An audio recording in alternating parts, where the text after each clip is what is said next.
À la une de l'actualité, Domingo Simeos Pereira, l'ex-premier ministre bissau-guinéen, a été désigné ce vendredi par le PAIGC pour le représenter à l'élection présidentielle de novembre prochain. En Tunisie, l'homme d'affaires et candidat à la présidentielle Nabil Karoui a été arrêté ce vendredi alors qu'il était en déplacement à l'extérieur de la capitale.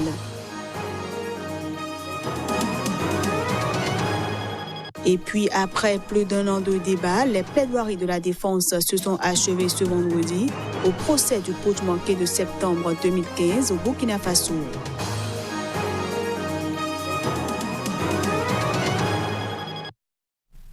Bienvenue à tous et merci de toujours préférer Sika TV pour vous informer. Le ministre Amath Dansokho est décédé ce vendredi soir à Dakar à l'âge de 82 ans. Ancienne figure majeure de la vie politique sénégalaise depuis plus de 60 ans, il est mort des suites d'une maladie, selon plusieurs médias sénégalais citant des membres de son entourage. Responsable de la coalition au pouvoir, Amath Dansokho, qui a pendant de nombreuses années dirigé le Parti de l'Indépendance et du Travail, une formation qui se réclamait du communisme, était ministre à la présidence de la République comme allié du président Macky Sall au pouvoir depuis 2012. Plusieurs fois emprisonné, il a connu pendant de nombreuses années l'exil sous le président Senghor, séjournant dans des pays africains et de l'ex-bloc de l'Est. Il s'est également opposé au président Diouf et Wade, qui l'ont nommé ministre, avant de le limoger après ses critiques contre leur gestion. En Guinée-Bissau, l'ex-premier ministre Domingo Simeos Pereira a été désigné ce vendredi par le PAIGC, le parti majoritaire pour le représenter à l'élection présidentielle, laquelle élection va se tenir le 24 novembre prochain. À l'issue de sa réunion à Bissau, le comité central du Parti africain pour l'indépendance de la Guinée et du Cap-Vert a choisi par 242 voix sur 351 Domingos Simoes Pereira comme son candidat à la présidentielle de novembre prochain. Le mouvement pour l'alternance démocratique MADEM, formé par des frondeurs du PAIGC, sera représenté à la présidentielle par l'ex-premier ministre Umaro Sissoko Embalo. En ce qui concerne le Parti pour la rénovation sociale PRC, il n'a pas encore désigné son candidat. Après avoir échoué à obtenir l'investiture du MADEM, le président José Mario Vaz a décidé de se représenter en candidat indépendant selon son entourage. Il n'a toutefois pas encore officialisé cette candidature. L'ancien Premier ministre Carlos Gomes Jr.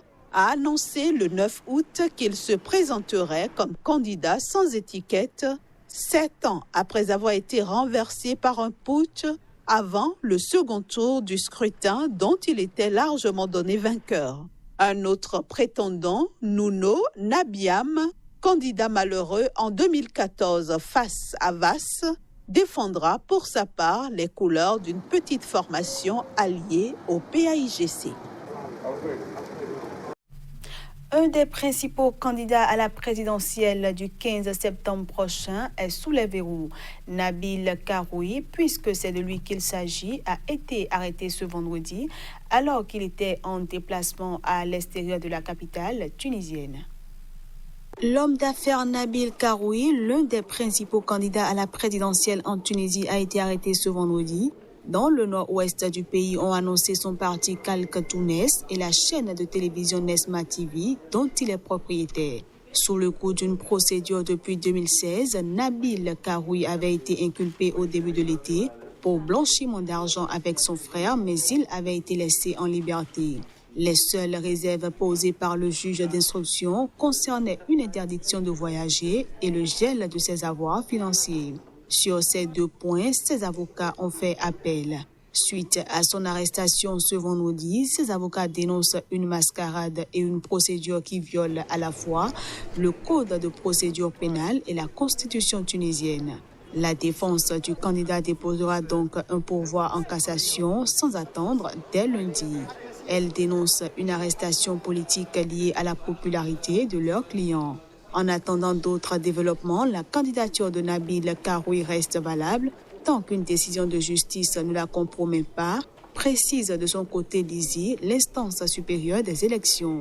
La liste définitive des candidats doit être proclamée le 31 août. Les Algériens ont à nouveau massivement manifesté ce vendredi dans le centre d'Alger contre le régime. C'était au lendemain de l'entrée du mouvement de contestation inédit dans son 7e mois, une célébration ternie par un drame meurtrier. C'était le 27e vendredi consécutif de manifestations en Algérie, dans la capitale et les principales grandes villes du pays. Le mouvement ne semble montrer aucun essoufflement malgré la forte chaleur estivale et les vacances scolaires. Le monde entier est témoin de la conscience du peuple algérien et de la légitimité de nos revendications. Quand on dit qu'ils doivent tous partir, ça doit être le cas. Toute personne ayant travaillé dans le système de Bouteflika ou avec les généraux doit partir. On en a marre des vieux, nous devons laisser la jeunesse continuer le combat. Je m'adresse au pouvoir. Si vous voulez vraiment trouver une solution pour l'Algérie, vous devez vous en remettre au peuple qui est dans la rue, aux réels représentants du peuple algérien. Mais faire appel à ce panel est une très mauvaise solution. Le peuple vous dit que nous n'avons pas besoin de vous, vous ne nous représentez pas. D'où venez-vous? Que voulez-vous? Vous voulez dialoguer sans nous? Ça ne sera pas possible. La souveraineté revient au peuple et c'est à lui de choisir à qui revient le dialogue. Le peuple ne vous a pas choisi, c'est Gaïd qui l'a fait. La célébration des 6 mois du Irak a été endeuillée jeudi soir par une bousculade meurtrière à l'entrée d'un concert de la star algérienne du rap, Soulkin, adulé des manifestants depuis qu'il leur a dédié une chanson titrée « La liberté ». Des manifestants ont observé une minute de silence à la mémoire des victimes décédées dans la bousculade, 5 jeunes garçons et filles âgés de 13 à 22 ans. Ce journal se poursuit. Manifestation à KS dans l'ouest du Mali sur la route reliant Dakar à Bamako. Des habitants ont coupé l'unique pont de la ville pour protester contre le mauvais état de la route nationale 1, source de nombreux accidents. La route reliant la ville de Kayes à la capitale Bamako est presque impraticable. Des centaines d'habitants de cette région située dans l'ouest du Mali ont réclamé vendredi la réfection de l'infrastructure routière ainsi que la restauration d'une liaison ferroviaire sur le même axe. Dans leur manifestation, ils ont occupé le principal pont de leur localité. La route Kayes-Bamako-Diboli est en état de dégradation très avancé et depuis des années, nous attendons et nous demandons au gouvernement de nous réparer cette route. Malheureusement, on n'arrive pas, c'est des promesses en promesses et jusque-là, on n'arrive pas à réparer cette route. Raison pour laquelle nous sommes sortis aujourd'hui pour demander, pour protester et dire au gouvernement que nous voulons la réparation sans délai de cette route-là. Zone de forte émigration, proche des frontières sénégalaises et mauritaniennes, Kayes est une étape importante sur l'axe, très fréquenté par les camions reliant la capitale malienne Bamako, 500 km plus à l'est, et la capitale sénégalaise Dakar, quelques 750 km à l'ouest. Procès du putsch manqué de septembre 2015 au Burkina Faso, le président du tribunal militaire Seydou Ouedraogo a déclaré les débats clos. Il a aussi renvoyé l'audience au lundi 26 août pour la liste des questions. Après 18 mois de débat, les plaidoiries de la défense se sont achevées ce vendredi au procès du putsch manqué de septembre 2015 au Burkina Faso. Le tribunal va formuler lundi prochain les questions à partir desquelles les juges vont répondre si tel accusé est coupable de telle charge et s'il y a des circonstances atténuantes ou aggravantes. Pour maître Zaliatou Aouoba, l'un des avocats de la défense, le parquet n'a pas été capable de présenter un dossier cohérent. Il a souligné l'absence d'une expertise balistique pour déterminer l'origine des balles qui ont tué ou blessé des victimes. Estimant pour sa part que le parquet n'a apporté aucune preuve de culpabilité, Maître Dieudonné Boukoungou, un autre avocat de la défense, a soutenu que c'est un vide factuel que révèlent les dossiers du parquet. Ce procès repose sur des contre-vérités, sur la nature du procès même, ses objectifs, les charges retenues contre la plupart des accusés, a dénoncé Maître Herman Yameogo, l'un des derniers accusés à s'exprimer à la barre, dénonçant un procès politique.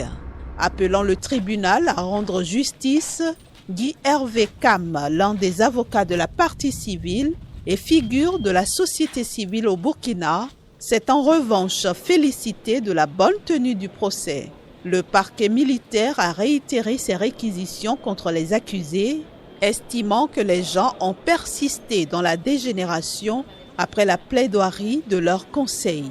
Le parquet a notamment requis la prison à vie contre les généraux Gilbert Diendéré et Djibril Bassolé, accusés d'être les cerveaux du putsch manqué du 16 septembre 2015 qui avait fait 14 morts et 270 blessés.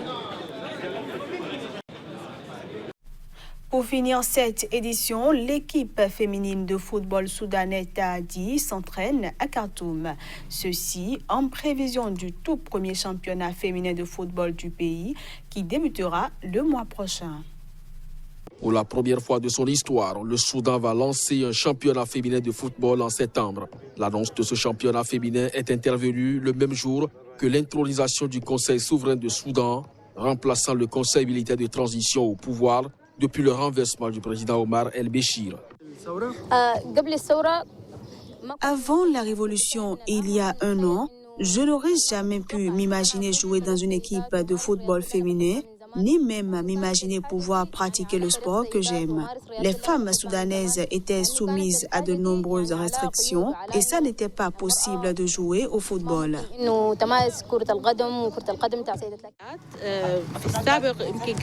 Avant, il était difficile pour les femmes de jouer au football.